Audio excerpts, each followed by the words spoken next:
craquez pour la route du Rhum avec Armor Luxe, la boutique officielle. Armor Luxe, partenaire de la route du Rhum 2018.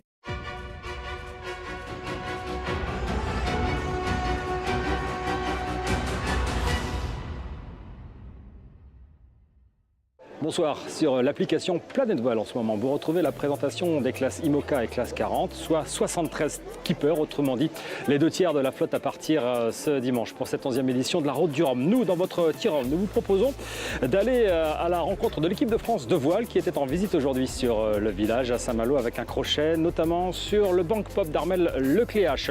Jean-Luc Bizien, skipper amateur, lui, va nous dire qu'il part sur le bateau de Monsieur Tout-le-Monde.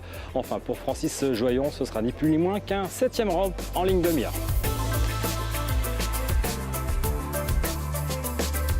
Les premières images que nous vous proposons, ce sont celles de ce Saint-Malo by night. Les quais de la cité corsaire sont bondés en journée, on l'a déjà vu. Eh bien, c'est pareil le soir, jusqu'à 22 h, horaire officiel de la fermeture du village. Cette route du Rhum fait le plein. Alors certes, c'est peut-être un peu plus calme intramuros, mais indéniablement, le public répond présent à l'appel du large. Eux étaient parmi les invités VIP de cette journée de jeudi. L'équipe de France de voile, et notamment ses médaillés olympiques, invités à monter à bord du banc pop d'Armel Lecléache avant d'aller déambuler sur les quais.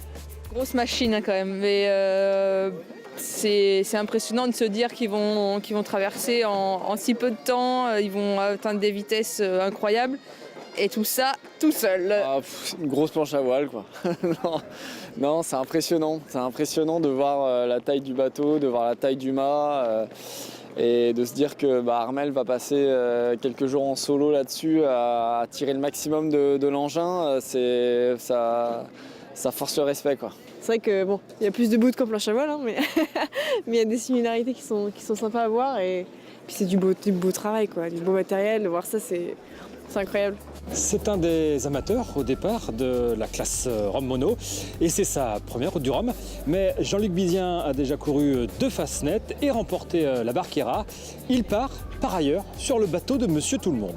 Alors c'est un bateau absolument de Monsieur Tout-le-Monde, hein. C'est un bateau de croisière fabriqué par Vauquier, donc c'est un bateau de confort, mais aussi de performance pour un bateau de croisière, quoi. Maintenant, on n'a pas les performances d'un bateau de course, c'est sûr et certain. C'est un bateau qui est dessiné par Marc Lombard, donc qui fait aussi bien des bateaux de croisière que des bateaux de course, hein. Il y a plusieurs bateaux signés Marc Lombard qui vont prendre le départ.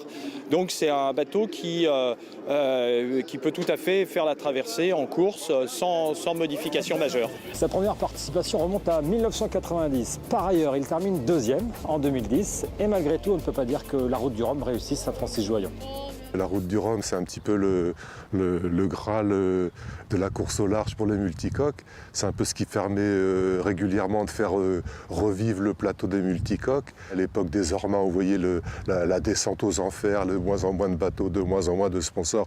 À l'approche de la route du Rhum, les choses reprenaient vie. C'est vrai que j'ai fait plusieurs routes du Rhum avec pas toujours autant de succès que j'aurais espéré. J'ai eu du succès dans d'autres courses et c'est vrai que je voudrais bien m'exprimer un petit peu plus dans cette route du Rhum.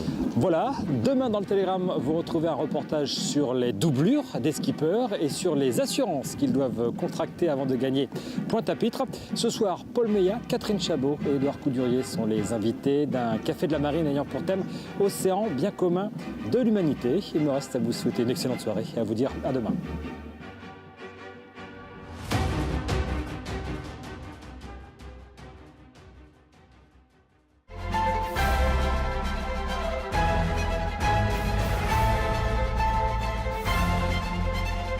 Armor Luxe, partenaire officiel, vous a fait vivre la route du Rhum.